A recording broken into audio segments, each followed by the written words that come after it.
Hello,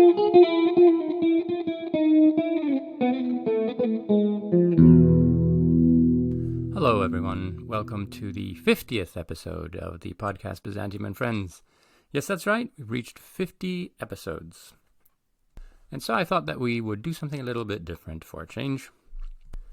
Today's episode is more like a panel discussion with two guests on the question of if you could meet and interview one person from Byzantine history, who would it be and why? The question was originally posed to me by one of my guests, Alexander Sarandis, and enthusiastically taken up by me and my other guest, Fotini Condili. So what's the thinking behind this question? Well, there are a number of ways to approach it. One would be, who would you like to meet simply because you're most curious about that person or have... And this is a temptation that I think we all had to resist somewhat, which is to want to meet the person we've worked on the most. And it's such an obvious temptation. So, for example, yes, I would like to meet someone like Procopius or Psellos or people like that I've written a lot about. But as you will see, all three of us took a more responsible professional approach to this, which was not just to indulge our own personal curiosities, but to maximize the advantage for our field. In other words, what are the sorts of things that we don't know about, we can't learn about in our sources, and would most like to add to the material that historians of Byzantium have at their disposal?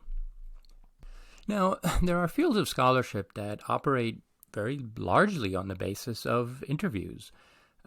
Some subfields of anthropology and sociology and ethnography and so on. And these fields, their methodology requires very intensive interviews, which are very carefully structured and planned, and there are whole methodologies for them. And presumably what we will propose will fall a little bit short of that kind of rigor, though possibly Alexander came close. And scholars in those fields who sometimes look over at what we're doing are, in my experience, they're sometimes shocked or even appalled at the way in which we, use statements made by an author in one century to describe the values and beliefs of some average person in Byzantium in another century. We do that. We actually do that. And that is from the standpoint of certain modern methodological fields that have access to their informants and their sources. This is unacceptable. So the thinking behind our approach to this question was largely, who can we get that would maximize the amount of new information that we would like to have for some particular question, and in so doing to reveal our methodologies, our priorities, the blind spots in our knowledge that we are acutely aware of a lot of the time, or the blind spots that we sometimes tend to forget that we have because we're so used to dealing with the existing sources and, focusing on what they do give us and not paying too much attention to what they don't because we will never have access to that. But what if we did? Through what kind of individuals or what specific individual would we like to rectify those gaps in our knowledge and our data about the history of Byzantium? Also, we wanted to have a fun conversation, and indeed we did. I hope you enjoy it too. This was one of the funnest ones I've recorded, but that happens when you have a couple of guests and we're using our imagination. So my guests are Fotini Condili, professor of Byzantine art and archaeology at the University of Virginia, and Alexander Sarandis, Byzantine historian, University of Warsaw. Many thanks again to medievalist.net for reposting these conversations. So here we go. If we could meet one person from Byzantium and interview him, or in the case of Alexander, interrogate him for a week or 2 weeks, who would it be and why? Welcome, Fotini, Alexander, to the podcast. Thank you, Adoni. It's great to be here. Thanks, Anthony. Yep, good to be here. So Alexander, you're back for the second time. I had you on an episode on rating just a couple months ago now. And actually, I've actually thought of something to present that ties in with those interests of yours. I've already explained the setup of this episode in the introduction. So why don't we just jump right into it? And since Alex, you're the one who proposed this format to me a long time ago, so you get to go first. So why don't you make your pitch and then we'll discuss it. Okay, so my interviewee from Byzantine history would be Hildegard, a Lombard warlord who operated mainly in regions north of the empire's lower Danube frontier in the 540s and 550s.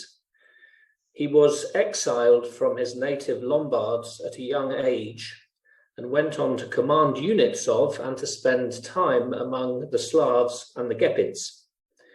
He fought for Totila, the Gothic king, against the Eastern Romans in northern Italy, and later in his career went over to the Eastern Roman Empire, commanding a unit of Palatine guards, the Scholari, in Constantinople.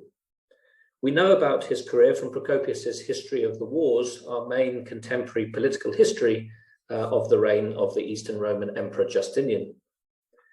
I would be particularly interested in the insights a man like Hildegard could offer into the Balkan borderlands of the Eastern Roman Empire, and this has been an important focus of my research to date. In particular, we know remarkably little about the so-called non-Roman, inverted commas, barbarian world north of the lower Danube frontier. Our sources were all written in the Eastern Roman Empire and show comparatively little interest in communities living beyond the frontiers, especially the northern frontiers. When they do write about this barbarian north, they use a series of time-honored prejudicial stereotypes derived from the classical literary traditions in which they wrote. And it's hard to decide whether these were being used because they fitted their subject matter perfectly, whether they covered up a lack of knowledge, or whether they were part of wider discourses used to pass comment on Roman-barbarian relations. Archaeology can help us to some extent, giving us an idea of settlement patterns, economies, and burial practices. But it cannot tell us about the intricacies of how the various groups inhabiting these regions organized themselves, their social and economic lives, and what they thought and felt about themselves and the world around them. Hildegard would be ideally positioned to tell us about all levels of societies beyond the Danube, because he'd spent time both at the royal courts of the Gepids and the Lombards, but also as an exile among Slavic and Varni tribes, presumably living among the farming communities east of the Carpathian Mountains we know of through the archaeology. Hildegard would also be a fascinating person to speak to as someone who'd lived not only among these different groups north of the Danube, but had also fought on behalf of the Goths in Italy and had served as a military commander at Constantinople. So my debriefing of Hildegard would be structured thematically, designed to get him to compare the different regions, polities, and cultures he'd experienced. So rather than getting him to describe life in Constantinople in abstract terms, I'd encourage him to describe it through the lens of his experiences of the world outside the empire. Anthony kindly said that I could debrief my interviewee for a number of days, so ideally I would need around 6 days, or at least 6 long sections. So day 1 would focus on everyday life and settlement patterns. Where did people live? How did they support themselves? What did they eat? What sorts of settlements existed in Gepid and Lombard regions in Pannonia? This is in modern terms Hungary, and also in Slavic areas in Wallachia in modern Romania. How large were these? What did they look like? I would also want to find out how they compare to settlements in Gothic Italy and the Byzantine Balkans. Communications and infrastructure would be another area of discussion. I'd want to ask him how easy he found it to move around the different regions he'd inhabited. The theme of day 2 would then be political structures and economies. How were the various Gepid, Lombard, Slavic polities organized? Were these states with regulated systems of taxation or regular tribute collection? Were they stratified? Well, how stratified were they? Did they have different types of elites? And what did they do? I'd be keen to learn the extent to which groups north of the Danube were reliant on the economic resources of the Eastern Roman world and how far these were acquired via raiding or through commerce. Was the organization of provincial life in the Byzantine Balkans and Gothic Italy radically different in terms of taxation and centralization? On day 3, we would discuss his experience of political courts and royal or imperial ideologies. What were the Gepid and Lombard kings, Slavic archontes, and the Eastern Roman Emperor like as people?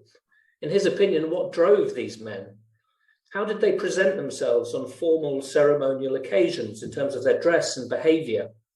And what other aspects of these settings did he find striking? Who else was in attendance? And how were they expected to present themselves and behave?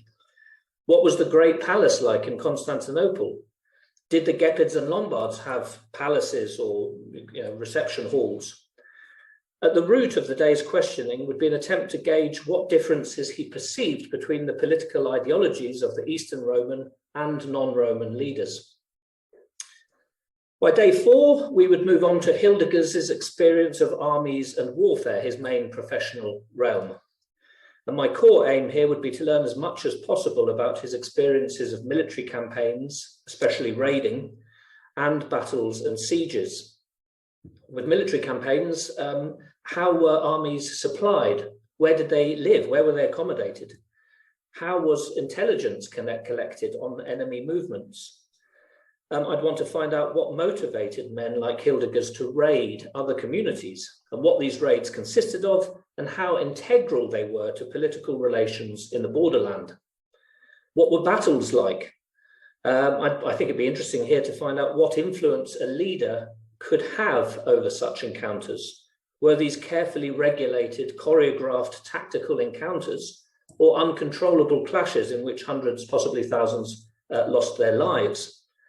Again, the aim would be to interrogate Hildegard about the similarities and differences between the Eastern Roman and non-Eastern Roman fighting forces. Day 5 would move on to the cognitive worldviews, identities, languages, and religions of the various communities Hildegard had lived with. It would be especially interesting to find out more about identity, which has been a hot topic in work on late antiquity and the early Middle Ages for many decades. Did people have strong cultural identities? And did these, or were these confined just to the ruling elites and the kings? Or did normal farming communities also identify themselves as Gepids, Heralds, Lombards, etc.? And if so, what did this entail? What were they proud of in particular, and how did they project these identities to others? Did Hildegard and contemporaries have any concept of the history of their groups? How did they think of it? Was it important to them?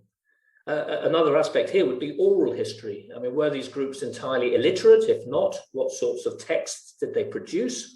If they were illiterate, how were oral traditions used to transmit knowledge and preserve knowledge? I'd also want to find out Hildegard's views about identity in the Roman world. How did the identities and cultures of elites in Constantinople at the court differ from those of communities living in the provinces?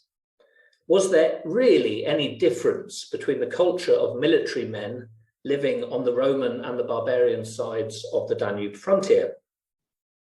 Finally, it would be fascinating to find out Hildegard's experiences of religion, especially the extent to which barbarian groups, and for that matter, Roman provincial populations, were Christian, and what this meant to him and them in terms of belief and ritual. So, having given me the detailed background of the barbarian and Roman worlds in which he'd lived, I would then want Hildegard to spend his final day with me in the 21st century, telling me more about himself and his life. Where was he born? What was his upbringing like? How did he attain and hang on to these positions of military power that he held? What skills, contacts, and behaviors made this possible? I mean, I'd have all manner of specific questions on his own life that we know of through Procopius. But more broadly, what were his ambitions? Why did he move around so much? Was he driven by any sense of identity or belonging, or purely by material wealth and power? After the final day, I would let him return to the mid-6th century, probably advising him to avoid the court of the Gepid king Thoracin, who eventually had him murdered in 552. Here, I've had time to outline only very generally the things I would ask him. I mean, the entire list of questions would probably fill a small book. Of course, it's possible that Hildegard's intellect and interests would prevent him from being able to answer all of my questions, and the debriefing would ultimately only give me one person's perspective, which would, of course, be biased to varying degrees. It would nonetheless give us the sort of insight into the early Byzantine borderland world, which we could only dream of, and perhaps highlighting areas, themes, ways of thinking which I haven't even previously considered. So that's it. Wow. Alexander, that is a rigorous debriefing. You're way more prepared for this than I am, and this would certainly be more likely to win a grant. I can tell you've won a lot of grants in Europe because that was structured, and you're basically going to get the guy to write a dissertation in a week, right? Like that's basically what you're doing, and that raises all kinds of questions about human experimentation and human subjects. The thing was, I had to structure it because when I sat down, there was just so much that I didn't know where to begin really. So I actually just took a forensic approach. All right, let me start with a light question and give Fatini some time to marshal her thoughts. And so this is more like a gossipy kind of question, but are there any other more famous individuals from the 6th century whom he would have met and whom we can ask him for some, gossip about? That's, very good question. Well, he would have met the kings and the rulers of these groups north of the Danube, which we also hear about in Procopius's wars. So he would have met the Gepid king Thoracin, who was a major problem for the imperial authorities in the 540s and 550s. And I would argue he was one of the major threats to the region. So he would have met Thoracin, at whose court he spent some time. He would have met the Lombard ruler Audwin. I guess he would have met him before he was exiled from the Lombards, because he was exiled as a child along with his father, because his father had been next in line to take the throne. And so this had been usurped. He would have met, well, presumably he would have at least attended the court, the imperial court in Constantinople. So he may have come across other important military officials in the empire. Certainly Justinian, right? And Justinian, he would have been, presumably attended imperial ceremonies of some sort. I mean, we know from the Chronicle of Manalas, for example, that when these barbarian warlords were recruited, they were often received in great sort of ceremonial receptions in Constantinople, sometimes involving baptism, although we have no indication of that religious angle with the Hildegards. Fatini, you want to jump in or shall I go? Yeah, sure. I mean, I was amazed by your choice. He's such a great character to ask so many questions about logistics and moving around and issues of identity and geography, things that, we talk about and wonder and debate about in scholarship. So it would be great to have some intel here. But I have to say that, as you were saying there, for people like him, we still have a lot of information, both from historical accounts and archaeological data, to piece at least parts of their experience together. But one of the things that I appreciated that you mentioned had to do with oral tradition. And while you kept talking about his adventures and moving around and things like that, I was tempted to just ask, all I want to know is, what kind of songs and stories do you tell each other when you are marching, when you are camping, when you are waiting? So, a lot of the things that we struggle so much, we know they're there. There are hints of that in historical accounts, in epic novels later, but we still don't know. So we just assume that these people are traveling mute and they do not create their own legends and stories where they can self-identify. So that's the one. So, I was very happy to hear you say that. And the other thing that, always, it's something that I have to really question myself when I think about the Byzantines and France, is this idea of value.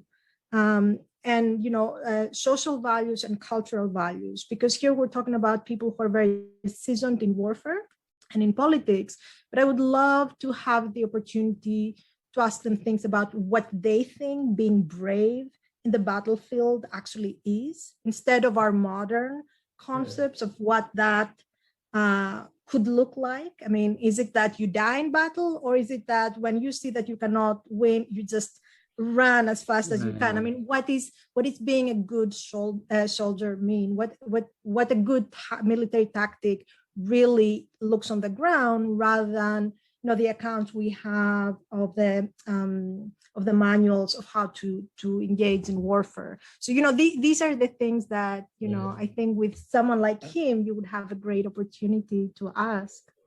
Yeah, well, especially on the oral history side of things is quite a sort of controversial topic when it comes to the issue of barbarian identity in this period, because there's this suggestion that we can sort of trace areas of Gothic oral tradition through sources like Jordanes.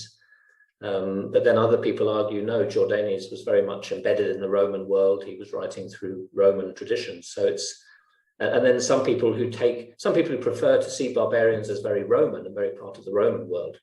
And they don't like to see this idea of they're suspicious of the traditional 19th century ideas of Germanic groups of barbarians and their traditions. And so they don't like this idea of oral tradition so much, and they think it's been projected onto these groups. So yeah, it'll be fascinating to find out.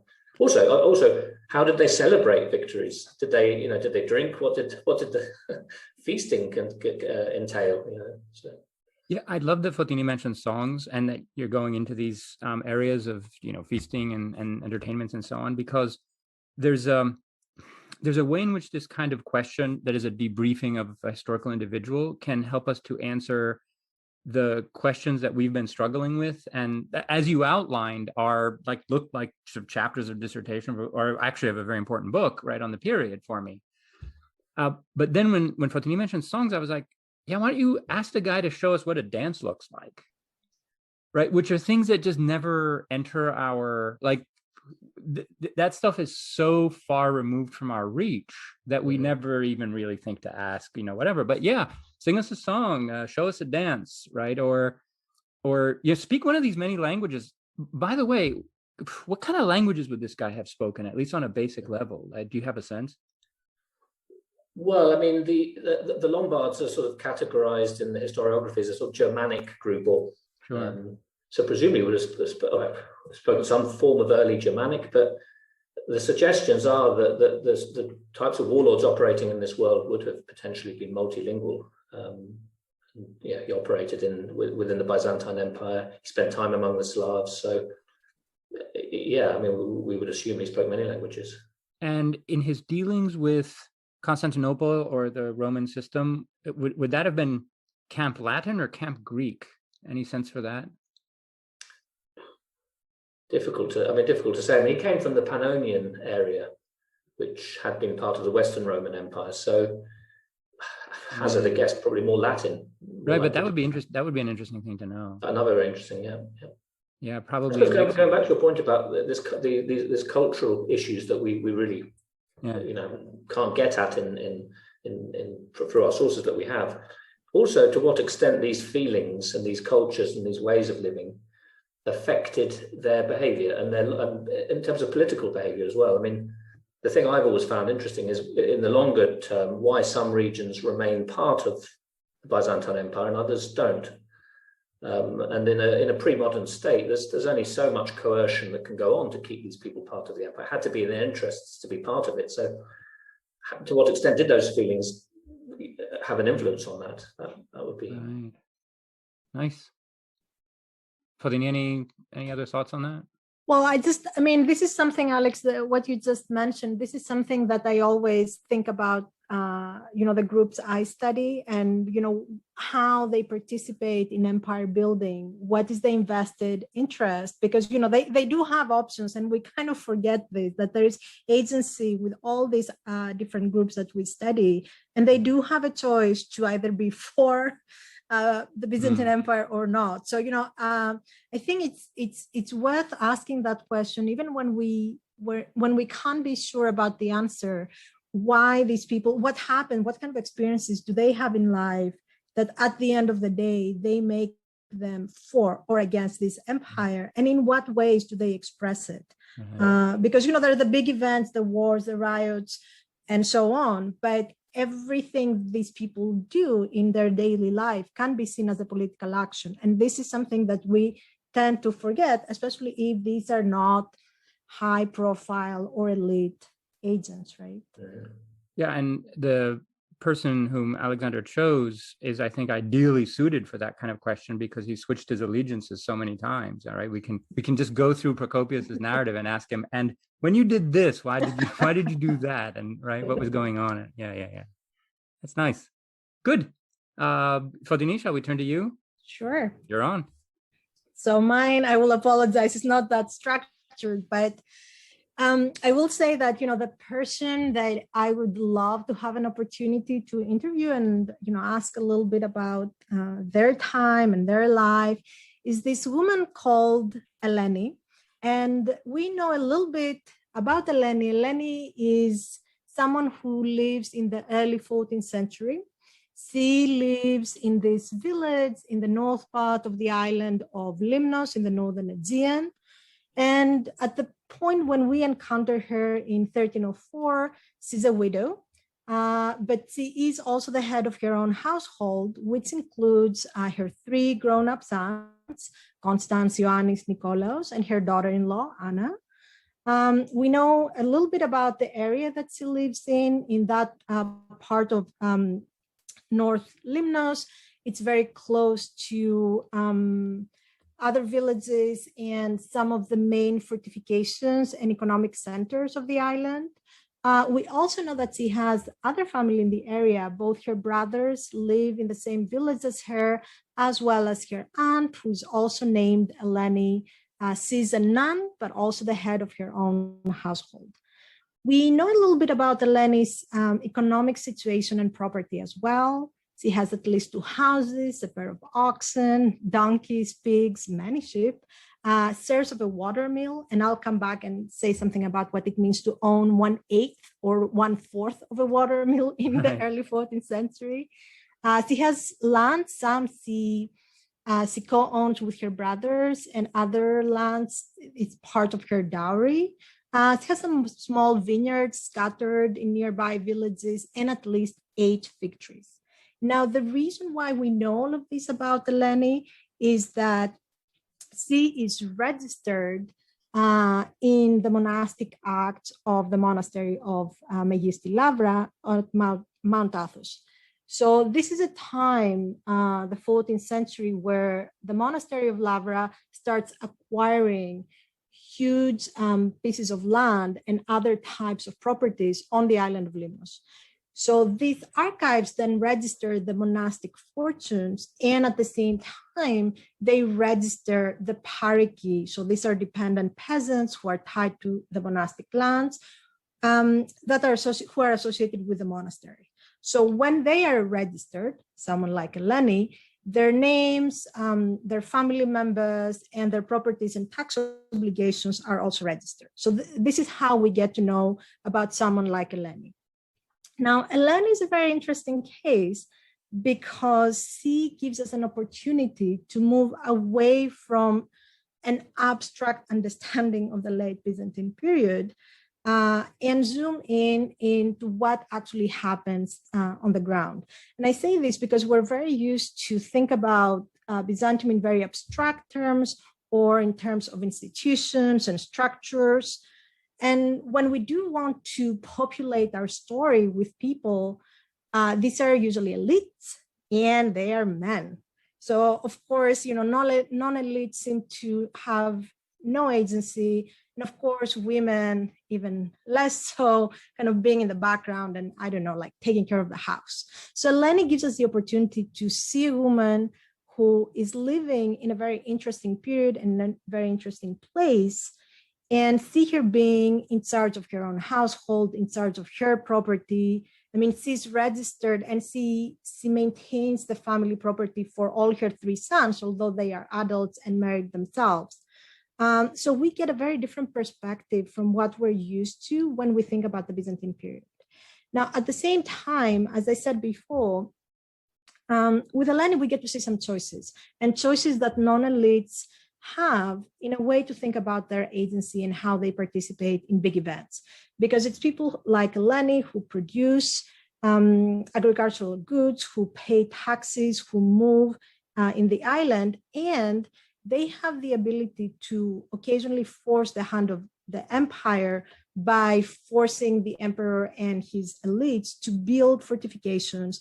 Otherwise, these guys are going to walk away and go somewhere else, which is safer. So the sea is a way for us to really explore how non-elites not only are living in this period, but also the kind of options they have. One of the things that Eleni shows us through her example is the way that these rural communities adjust and fine-tune their socio-economic networks in order to deal with changes in demography and economy. For example, it's not an accident that we see Eleni in the beginning of the 14th century and see is co-registered with other members of her family. What they're trying to do here is keep the family fortune together and not break it up in smaller pieces. So they're trying to be more effective in the way they manage their own resources. So that's a way that she's dealing with scarcity of resources on the island. As I said, this is an interesting time to live. We're in the 14th century, something that in most books and scholarship is described as a period of decline. So Eleni and her story and her village shows us how these communities can be resilient and can think of different ways to deal with the political and economic and demographic changes of her period. The fact that she's in an island like Limnos, which is so close to the capital itself, but it's on the path of main trade routes that move commodities and people and ideas all around the Eastern Mediterranean, from Venice and Italy to the Black Sea, also gives us a perspective, an island perspective, if you like, and how this idea of islandness plays into these historical events, both being very much connected through trade routes, but at the same time being vulnerable to weather phenomena, but also attacks. So she would be a great person for me to ask a couple of questions. So the first thing I would want to ask her is, well, how does it feel to live with her grown-up sons and her sister-in-law? And what does it mean when they're co-registered in the same unit? Does that mean that they actually live together, or they just look like one unit in the eyes of the law and in the eyes of the tax collectors? One of the incredible things about some of these families, we usually lump them all as peasants, as villagers, and we assume that they all share the same economic and social status. But Eleni seems to have some significant properties, and so do her brothers. So I would ask what they're doing with all these houses. So she has 2 houses and her brothers have 6, 3 in one village and 3 in another. So I'm very interested to understand a little bit how that works. Do they all live in these houses? Do they rent some of these houses? Is there seasonal use for these houses? As an archaeologist, I would like to follow her around basically and see what she does all day. I want to know more about her house, the size, how many rooms are there, if there is a second floor, which usually we don't find in excavations. So, this is something to lament. Where are the doors, where are the windows, things like that. Who has access to the house? Like, do visitors come in? Which parts of the house do they get to see? How are these rooms being used, and what kind of activities happen there on a daily basis? And then I would like to follow her a little bit to the kitchen. As somebody who studies pottery all the time, I would love to see a little bit of, what cooking pots she has and what she cooks there, and where does she do all this cooking, and why she prefers certain vessels for certain recipes. I would love to ask her questions about glazed ceramic vessels. Limnos gets a lot of commodities from all around the Eastern Mediterranean and pottery that's produced on the island. So I would love to know where she gets to buy these things and how much they cost. And what are the factors that influence if it's going to buy, I don't know, it's graffito ware versus a painted ware? I would love to know. I would also like to know a little bit about her future plans. I mean, is Eleni planning to remarry because she's a widow in 1304, or take the advice of her aunt, who obviously a widow, now she's a nun, but she doesn't seem to live in a monastery, so she's still living in her house. She has taken vows, and she still maintains the control of her household, which also means that she has struck a deal with the monastery to protect her finances. So I'm wondering what our Lenny plans to do.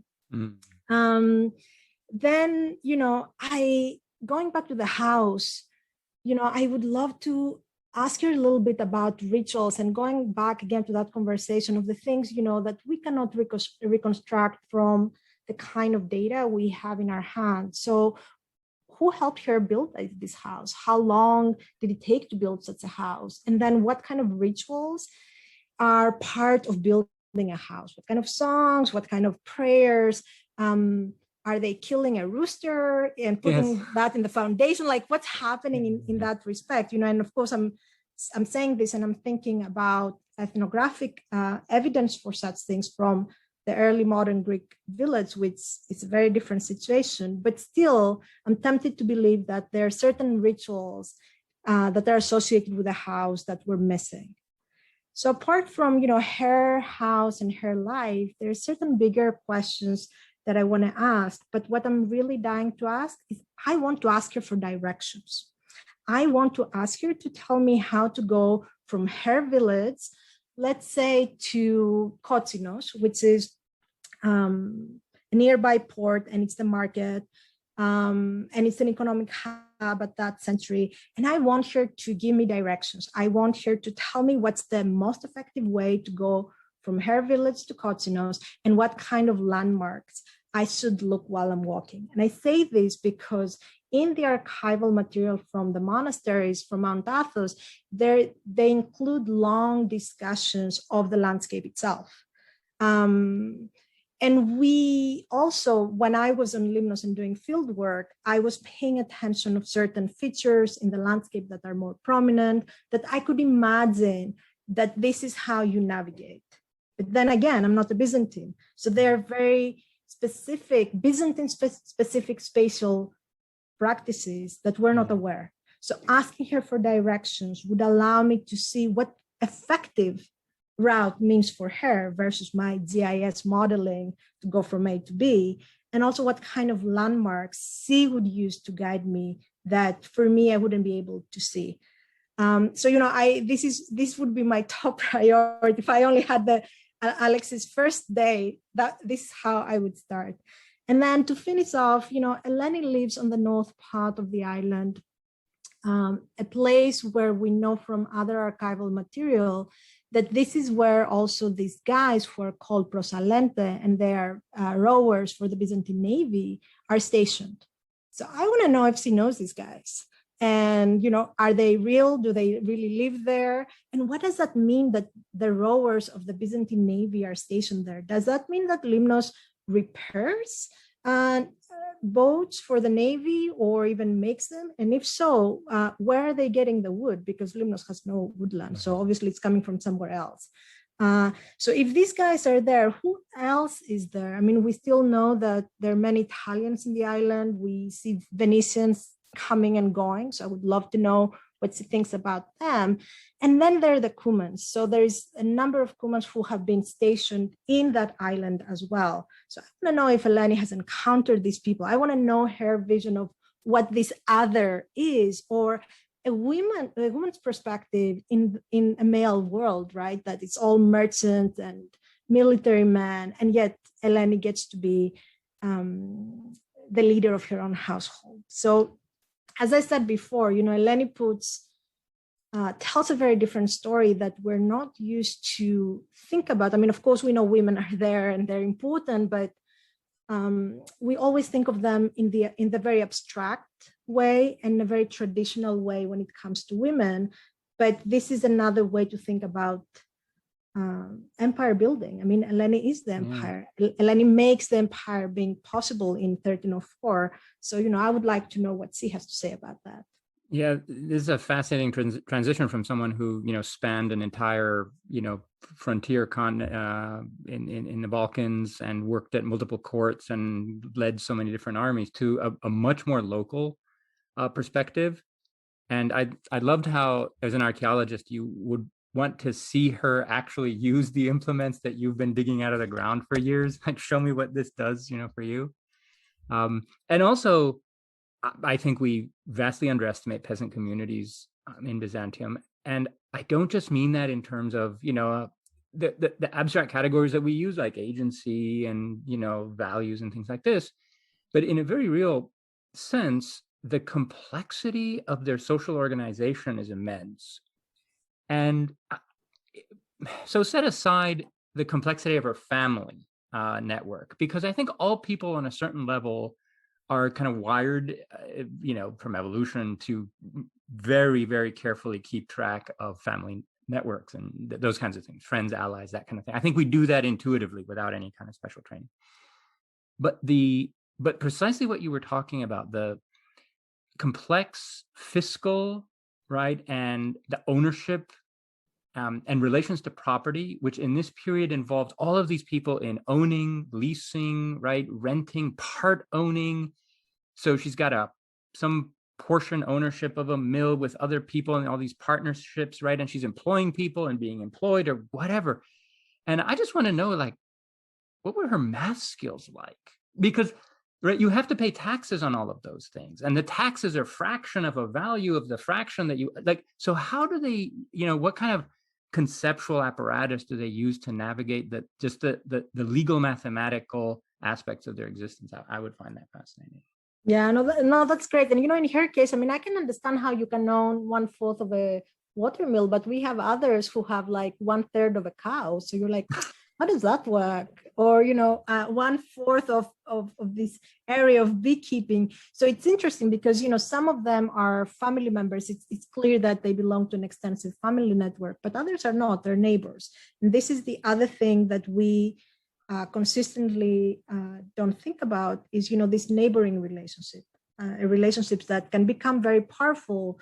Because the thing is, I mean, yes, we're all wired to, keep together with our families, but sometimes, the circumstances force us to change that strategy. And this is something that plays out in the 14th and 15th century on Limnos. I mean, these tight communities, these tight families and co-owning property goes away after the plague, because so many people have died and there is now more available land. So they are more willing to break away from the family core and go somewhere else and claim a new life. And you can see that in the archives a lot. So again, we take these things for granted, that these traditional societies, that they all live together. This is not how it works on the ground. And this is where their agency comes in, that they are able to change, to reconfigure their social and economic networks every time something changes. This is what we still haven't given them enough, props for, that they can do that. Interesting. You both picked people who are on the cusp of or living through a pandemic plague. Alex, any comment on any of that? Yeah, it's fascinating. I mean, I suppose going back to this thing about how differentiated socioeconomic life was in this world. I mean, sometimes you read these slightly impersonal discussions of pre-modern agrarian communities, and you get the impression that people are subsistence farmers living on the precipice all the time. So I suppose with someone like Eleni, who clearly has more property issues in the community, it'd be interesting to find out, just how comfortable was she and her family, and to what extent did, a bad harvest, for example, affect them. And then I suppose how at a time of difficulty did communities work together, or did that cause conflict? That would be interesting. But I've also found fascinating this idea that at a time of depopulation, it actually resulted in more mobility. Because quite often you read about this idea that when there's more pressure on the land, this is what causes the mobility. Yeah. Well, and again, I'm going to insist on this idea of agency because other families do exactly that, Alex. I mean, they decide to move in new areas that, it's not clear that these are villages. They're more like new founded hamlets in more extreme, environmental situations to see if they can make it work. So this is where it gets interesting. I mean, you have all these villagers living under the same conditions, and yet different families try different solutions. Again, we lump all these guys together. And as you were saying before about property, these are supposed to be all to be parity. But if you see that list, and you have people who only have half, a cow or one ox. So obviously they have a lot of animals, but no land. It means they're working on somebody else's land. But then you have someone like Eleni's brothers who have 6 houses. So obviously within where we put them under the same socioeconomic category, these people have very different economic signatures, which signals to me also very social signatures. Anyone who has spent time in a Greek village knows that everybody knows if you are wealthier than your fellow villagers. And there are ways to express that difference. So this is why I would want to follow her around. I want to see how different she acts, compared to other people in her village. And if people really understand that, actually she's more wealthy, she has more power to do certain things than I do. I guess also whether there were central places. I mean, was there a square, or where were these relationships performed?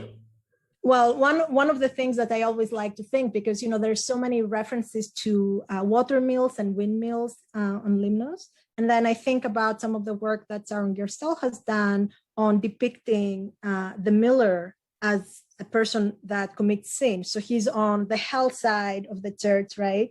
And the reason for this has to do not only because they can cheat you and get more money for what they're offering, but because they are in a position to gossip more, because they encounter and they connect and interact with more villagers. And these windmills or watermills are usually on the borders between villagers. So they allow you some pretty good intelligence of who is coming and going and what they're doing, and also, how wealthy these people are. So that's, knowledge and information is power in these villages. So, owning a mill means that you are better connected than others, and that matters as well. Yeah, another thing that you learn about the village life from the anthropological studies is how much the villagers lie to each other and to you, the external, right, scholar. All the time. It'd be interesting to know if the data that you have or think you have about it, Lenny, from these official documents, just how closely they relate to reality at all. Because you going in thinking, well, she owns 2 houses or whatever, and say, well, actually it's 3, but we don't talk about that one because whatever. And because that's got to be a big problem in our documents. I think we assume that the official information is always accurate, and that's not even true today. And I also loved that you would ask her to describe a terrain, right? Like psychogeography. Like, so even take her to a terrain that you can see and she can see, and say, well, describe this to me, and how would you get to like the place that you mentioned? Just to see, how they experience the landscape and what categories they have for processing it. I remember once, this was on Lesvos, nearby island, and I was doing an archaeological survey at the time, and I was trying to find this little chapel. From local antiquarian writing, they said there's this chapel here, and I was going around and I couldn't find this. So I asked what could only be described as a peasant to tell me how to get to, Ayorgis or whatever it was. And he went through this long, complicated, you left and then right and left and right and then up and down and left and right. And I wrote it all down, and I was going, and I realized that what he was doing is simply describing the curvature of one road. Correct. Yep. There was only one way to get there. All he had to say was just take this and follow it, and it'll be right there. Instead, he described all of the ins and outs of that road. Okay. Yeah, no, I mean, this is, this started with my experience was very similar when I was there, and, I would ask people to tell me where certain places were.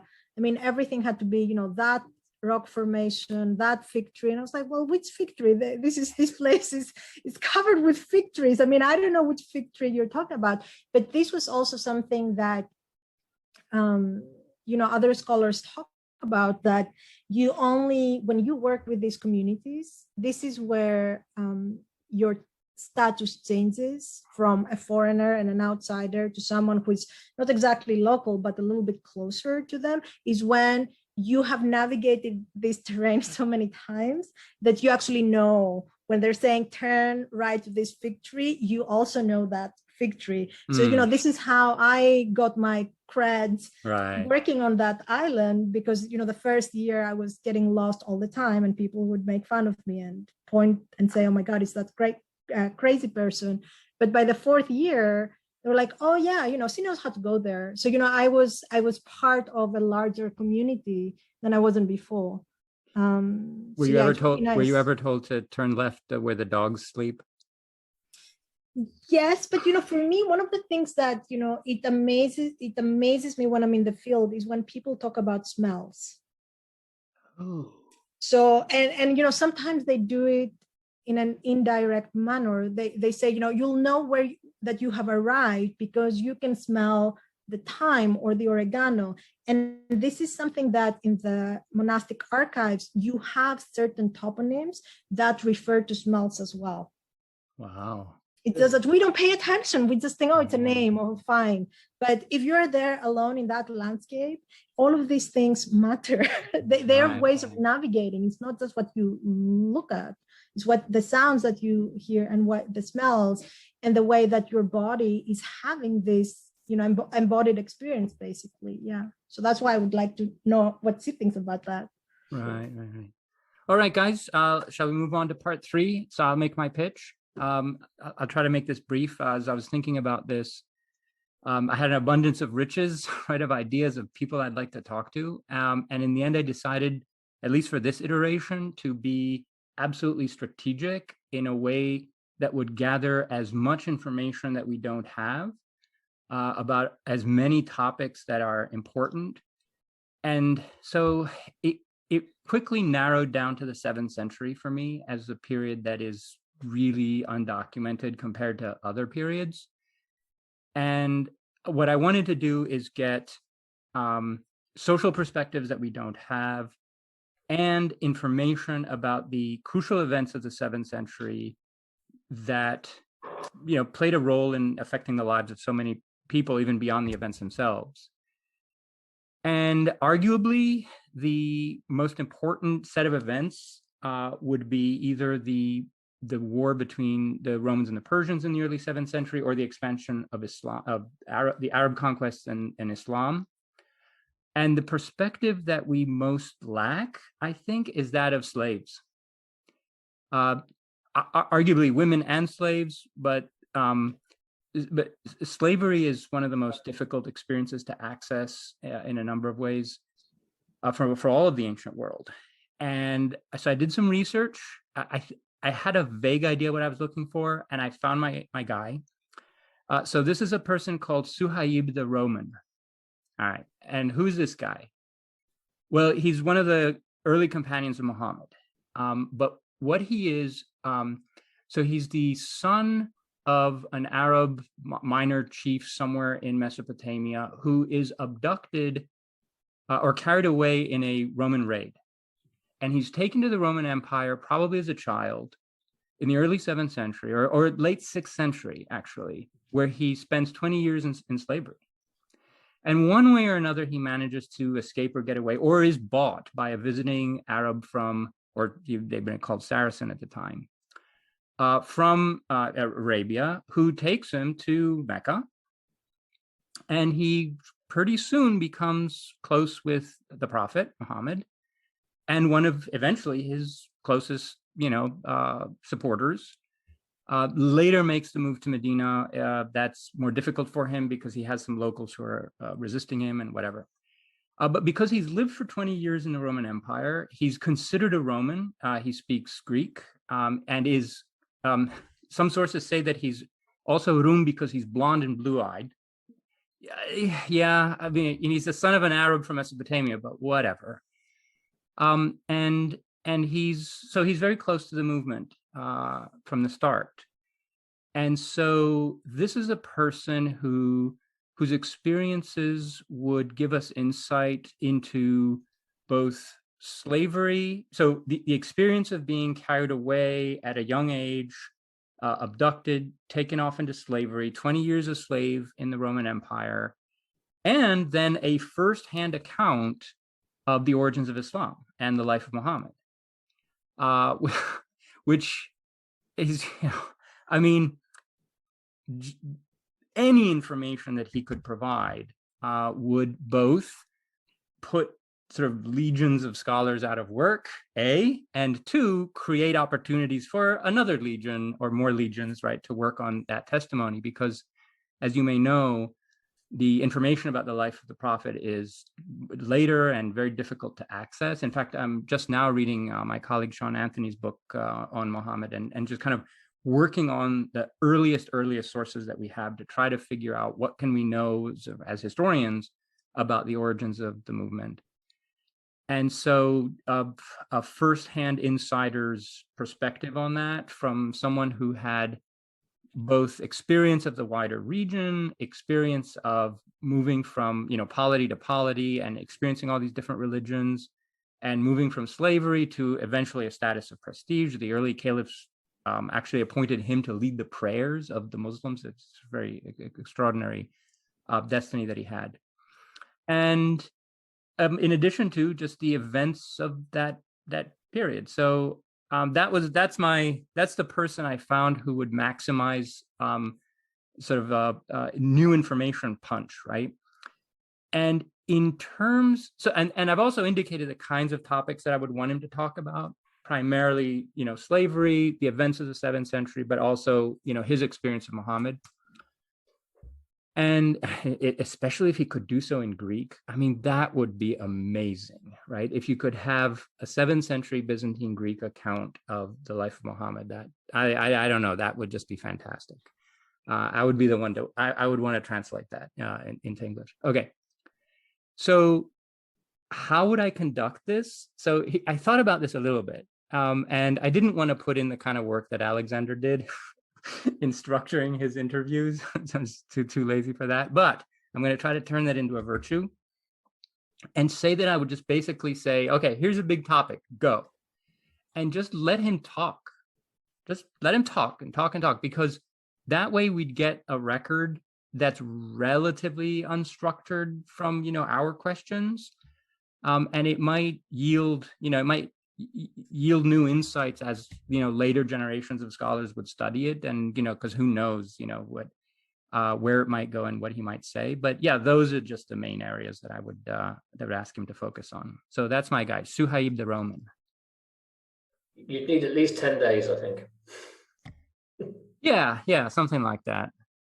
Yeah, I would say you should just follow him around, ask big questions, but also see what he's doing, because you have someone who, has a very, has so many different experiences, and also so many different perspectives of what identity is. Yeah. So, I mean, is he the same person? Does he behave the same? When he's within the Byzantine world and when he's outside it. I mean, for so many of us who, come from one country and we live in another, we are never the same person. So, it would be very interesting to see, how he performs, if you like, different aspects of that, of himself within this different sociocultural and religious context. Yeah. That's exactly right. And it's a problem. It's a problem because the later layers of his experiences and life will override and reinterpret the previous ones. So, you're going to get a later, like an early Muslim's experience of what Roman slavery meant, rather than a Roman slaves at the time, right? And so, yeah, you're exactly right that all of these different layers distort each other. Right, but that's only a problem for us, because we as scholars, we want to tidy up this. Yeah. And put the first phase, yes. and that part of the identity. And, so your guy is great to force us to stop having that bad behavior as scholar and embrace that complexity instead of wanting to rule over it and making it clean. This is where I think for all of us who study the past, this is where we get into trouble, because it's very easy for us to understand complexity about our past and about ourselves, but we deny the same complexity to the people we study in the past. So he's a good candidate for that, to keep us honest in what we do. It'd be fascinating to find out. I mean, obviously, like you say, he'd be looking back at his experience of slavery through the prism of his later years, but to find out the basic mechanics also what happened. I mean, what did being a slave mean? Yes. Is this being tied in chains and horrors, or was he, was it more comfortable? Was it more regulated, organized, or or indistinguishable from any other farmer on a yeah. Well, especially as we've talked about before, with these cross-frontier raids and people being carried off from farming communities and then just settled in other areas. I mean, it was the manpower they wanted. But he was taken away from his family at a relatively early age. And this is exactly the kind of complexity that Fotini was talking about, in the sense that he was carried away by, Romans whom he would certainly have understood as his enemies. And 20 years later, when he moves to a different part of the world, he's being regarded as one of them because of that experience. So, he's had to shift, in some cases forcibly, from one persona to another. Yeah. And is classified in Muslim tradition as an ethnic Roman. In fact, there's a story that, Muhammad was saying, how the Muslims made these lists of who was the first to do this and who was the first to do that and all of that. And so in one of these traditions, Muhammad is making one of these lists, and he says that I'm the first to enter paradise among the Arabs, and so is the first among the Ethiopians, and Suhaib is the first among the Romans. And Well, I suppose the other thing about this guy would be his knowledge of Mesopotamia, because the frontier cut through communities which were very similar culturally, ethnically, in terms of their religion. And that would be another interesting world to find out about, really. So speaking about his background in Mesopotamia and these ruptures and weird reversals in his own personal history. So it was one of the early Muslim conquerors, Khalid, who is said to have basically wiped out his clan. When Khalid invaded southern Mesopotamia, he killed all of these people who were Suhaib's family and ancestors.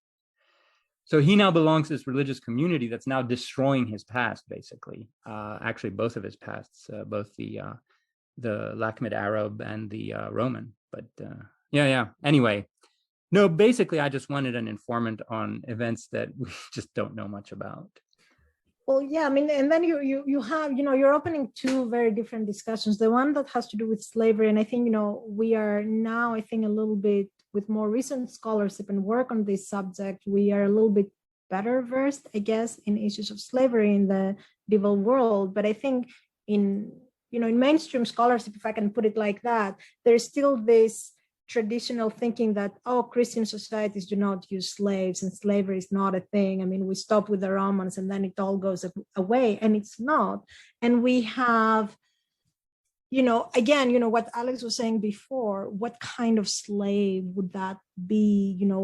What kind of trauma and violence he carries? How is he different from people who are used in a domestic setting as domestic slaves versus other people who can be in the battlefield or whatever, and how they're being moved, how they're being sold, how their personhood is changing through these experiences, and then how it has to change again once they have moved away from that status. I mean, I think these are still questions that I think Byzantine studies have way to go. And on the other hand, I'm always very interested in understanding how a religious idea spread. So here again, we have an opportunity to think. We have, this new religion coming up, trying to convince people to get on board. So it would be interesting to have, an early account from such a person with these experiences explain to you how that works, especially, at the time where he doesn't know how this is going to end, right? Or if it's going to be successful.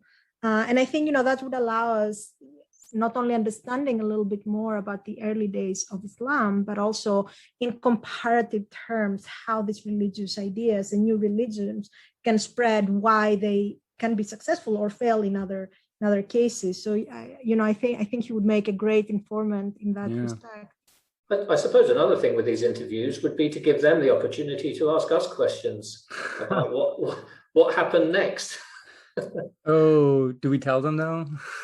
No, I wouldn't have the heart to tell Eleni about a lot of things. Yes.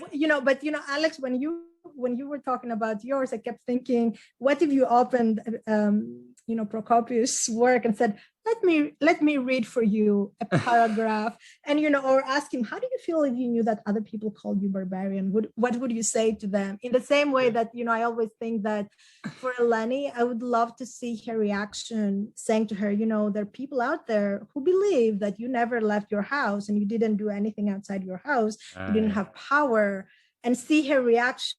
And I always think, the first thing she would do is show me her hands to show how, scarred they are from working in the fields and being outside, as a reply to, that the Byzantine women were in the house and things like that. Yeah, Hildegard would probably say, "Oh, Procopius, I met that guy at the court. He's just a liar. Don't believe anything he says." He has issues. All right, guys, we're almost out of time. Any final thoughts on this whole discussion, this experience?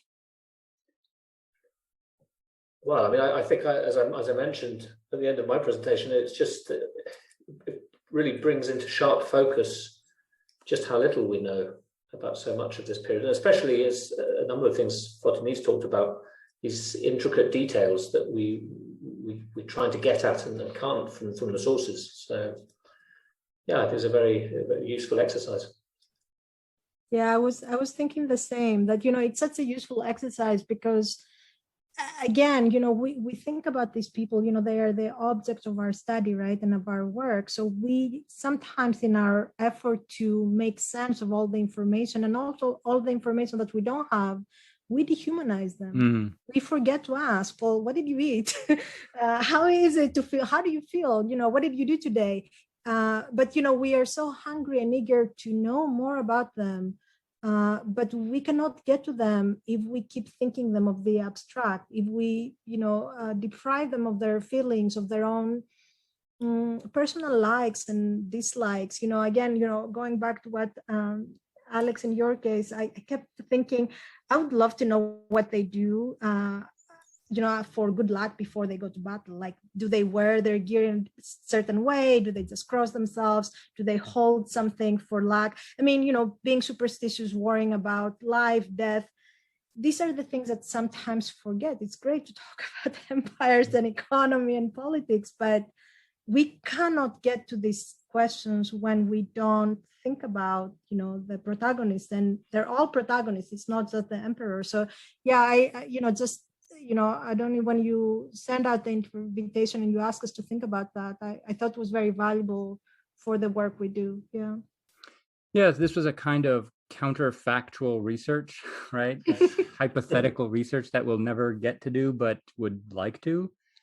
And I compare it to the work that many of our colleagues do in more modern areas of research, colleagues on the modern Greek program, whose work is almost entirely based on precisely these kinds of interviews, which they call ethnographic interviews, and on dealing with live people, living people who can write back and say, I didn't mean that, I didn't say that, no, you got me wrong, right? Or who can disagree with you. And we're so used to our sources just keeping mum, right? Like we tell them what they're saying, we tell them what they're doing, right? And they don't talk back really that much. And so, I think actually, I think if we did have access to these people, like our modernist colleagues, yeah, I'm not sure it would help us clear up many of these situations. If anything, it would probably complicate them further, I think. The debate would definitely continue. It'd just be much more complicated. Yeah, absolutely. I think I will say that, this is one of the things that I love about archaeology the most, that, the moment you think you've got it right and you figured something out, you excavate something that introduces you to a world that you didn't even know that existed.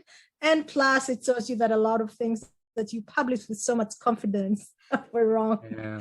So, that is a constant challenge of seeing things that you've never seen before and trying to fit them in an image that, it's a moving target itself. But this is what studying the past means. That's the beauty of it. And we have to stay employed. I mean, we have to keep complicating things. Otherwise, if someone has the final word, then that's that.